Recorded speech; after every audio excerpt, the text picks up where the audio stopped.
l'Ukraine. Donc effectivement, on va voir dans quelle mesure il y aurait Mmh. des délégations, on va dire, de soutien, de défense. Vous avez parlé de démarches extrêmement réalistes, prosaïques, mais il y a, Constance, une autre démarche qui existe dans ce conflit, qu'on n'explore pas souvent, qui est une dimension plus spirituelle. C'est aussi une guerre de religion. Comment? Absolument. Alors, il y a à la Expliquez-nous fois, ça. des causes, des symboles qui nourrissent, les visées de la Russie sur l'Ukraine et puis maintenant, il y a beaucoup de conséquences. Il y en avait déjà à partir de la crise ukrainienne de 2014. En fait, ce qu'il faut comprendre, c'est que pour la Russie, l'Ukraine, et on ne le dit pas assez, je vous rejoins là-dessus, c'est le baptême de Kiev. Donc, c'est en 988, et oui, il faut rembobiner jusque là, Jusque-là, jusqu'au oui. Xe siècle pour Vous nous aidez à comprendre le faire, c'est très cette bien. dimension. Le baptême du prince Vladimir. Vladimir, c'est un écho, hein. On se doute bien que c'est un nom qui se traduit à des traductions dans la Russie d'aujourd'hui. Donc, ce baptême de Kiev en 988, il est équivalent à ce que représente le baptême de Clovis pour les Donc Français, il pour est la fondateur construction. Il est de fondateur l'identité. de l'identité.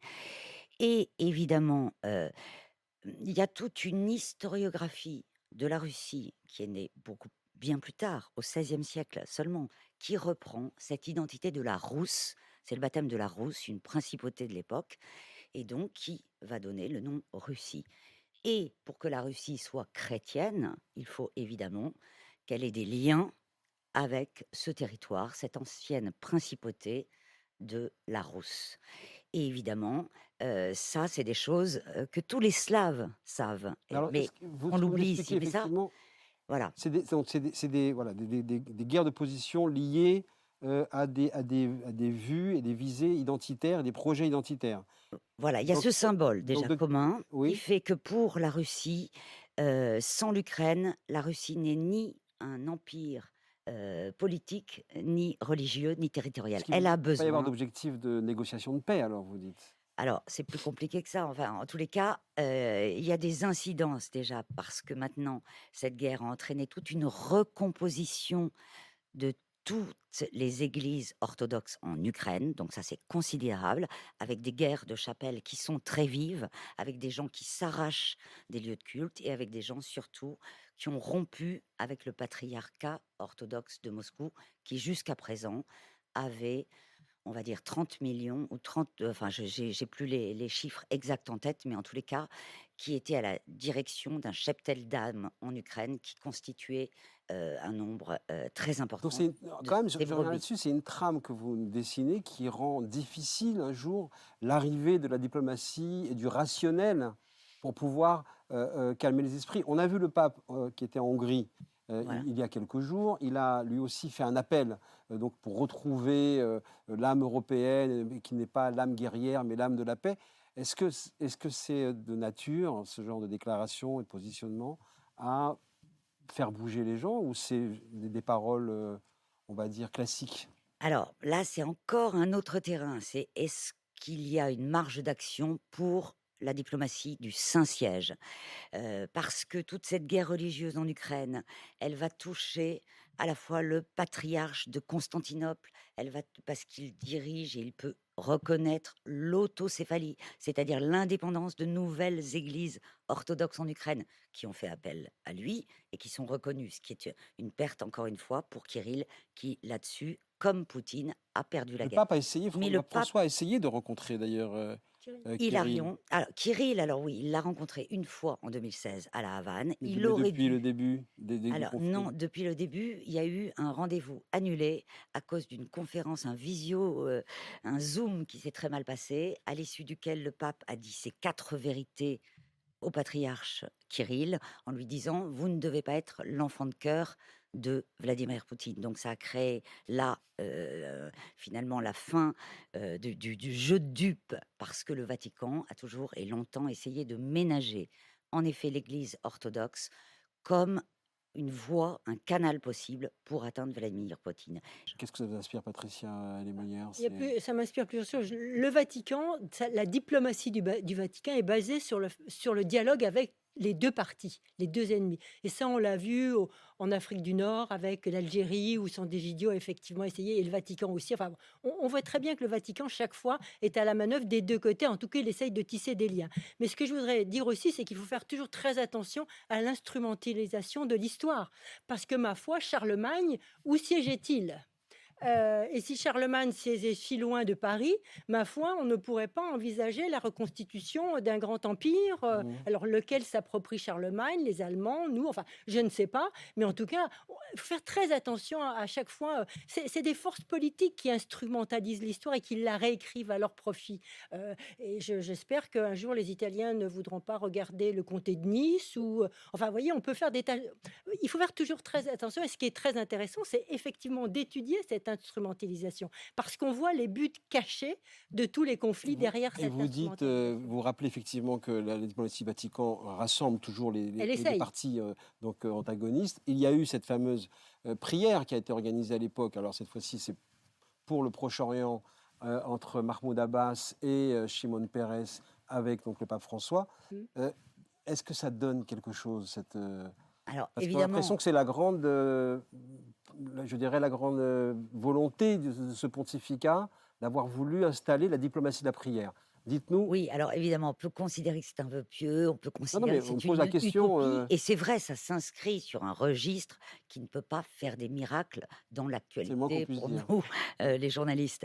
Cependant, le message que le pape François, qui a une vision pour lui, c'est vraiment quelque chose, voilà, qu'il veut démontrer, c'est que, et d'ailleurs, Shimon Peres le suivait là-dessus, voulait convoquer après cette rencontre dans les jardins du Vatican et cette prière commune à 3 voix avec Mahmoud Abbas, le pape François et lui, une sorte d'ORU, d'organisation des religions, unies. Oui, Parce que alors l'idée du pape François, c'est de dire: au contraire du procès qu'on leur fait, les religions, les forces religieuses ne sont pas, finalement des causes de guerre, mais au contraire détiendraient, selon lui, la capacité, plus que toute autre force dans le monde et dans les relations internationales, de fabriquer la paix parce elles sont déconnectées du registre du pouvoir et de la puissance. C'est ça son idée. Constance Colonna Césari, vous avez travaillé et vous travaillez encore sur le pontificat donc, de François. Vous avez fait un documentaire à ce sujet. Est-ce que vous considérez que son pontificat et ce pape est plus politique, moins politique que, en tout cas, son prédécesseur? Et est-ce que ces actions ont porté, est-ce qu'on peut dire qu'il y a un résultat de la diplomatie du Vatican? Oui, alors nettement, par exemple, un exemple clé, c'est Cuba. J'ai eu la chance de le documenter. En tous les cas, le pape François a fabriqué un rapprochement à la fin de l'année 2014, qu'on attendait depuis 50 ans, entre Cuba et les États-Unis, après une rencontre avec Barack Obama, après un pacte scellé avec lui. Donc là, c'était son idée, son action, sa capacité de pape latino-américain à l'obtenir. Mais il agit très politiquement sur plein d'autres domaines. Il a réarmé le bagage ancien de la doctrine sociale de l'Église pour l'adapter à tous les défis, à toutes les injustices du monde moderne, selon lui, l'écologie, le capitalisme financier, évidemment la crise des migrants, le dialogue avec l'islam, c'est très politique et lui veut le faire avancer très loin.